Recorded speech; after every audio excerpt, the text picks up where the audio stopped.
네, 조두순, 김근식, 박병화. 재범 위험성이 높은 성범죄자가 출소할 때마다 주거지 인근 주민들이 불안에 떨고 거주를 막는 일이 반복돼 왔죠. 정부가 그래서 성범죄자의 주거 장소를 제한하는 이른바 한국형 제시카법을 도입하겠다고 밝혔는데요. 어떤 법이고 효과는 어느 정도일지 홍하경 기자가 짚어봤습니다. 아동 성범죄자 조두순과 김근식, 연쇄 성폭행범 박병화, 이런 성범죄자들이 출소할 때면 지역 주민들 이렇게 거세게 반발했습니다.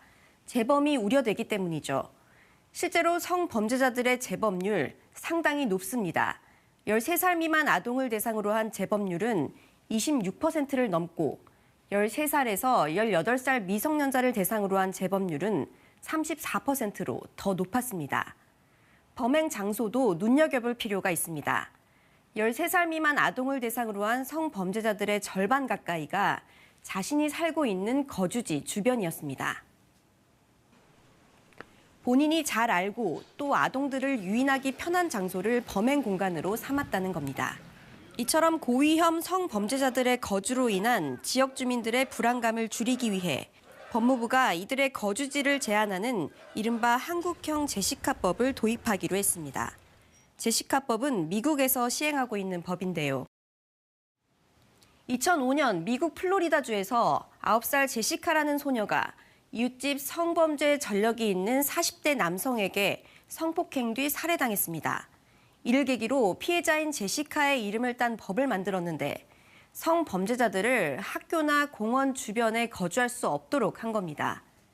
미국 42개 주가 이 법을 채택하고 있는데 주마다 조금씩 다르지만 학교나 공원으로부터 약 150m에서 600m 내에는 거주할 수 없도록 규정했습니다.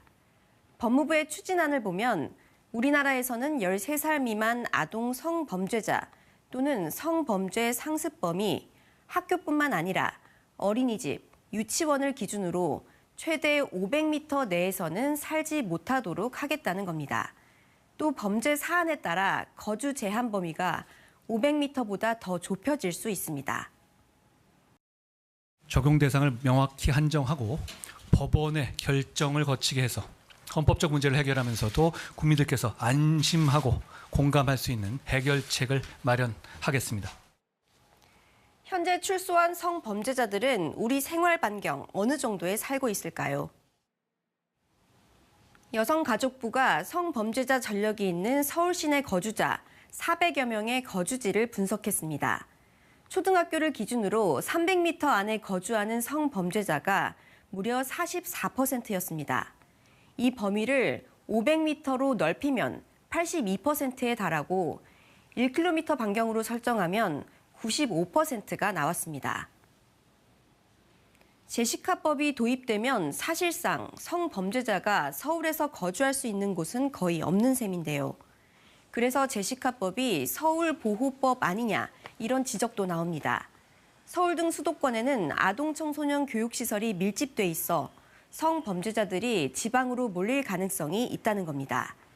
또 어린이들을 기준으로 제한 범위를 설정하다 보니 대학가나 원룸촌 등으로 성범죄자들이 거주지를 옮길 수 있다는 우려도 나옵니다.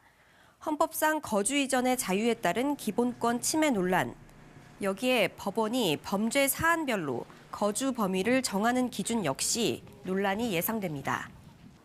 사회적 합의를 이루더라도 500m는 최대 기준이지 각각 법원의 판단을 받게 한 겁니다. 그럼 누구는 50m, 누구는 100m, 이걸로 과연 실효성 있는 대안으로 작동할 수 있겠는가? 법무부는 전문가 의견 등을 더 수렴해 5월 안에 최종 정부 입법안을 국회에 제출하겠다고 밝혔는데요. 법의 취지를 살리기 위한 꼼꼼한 세부 계획이 필요할 것으로 보입니다.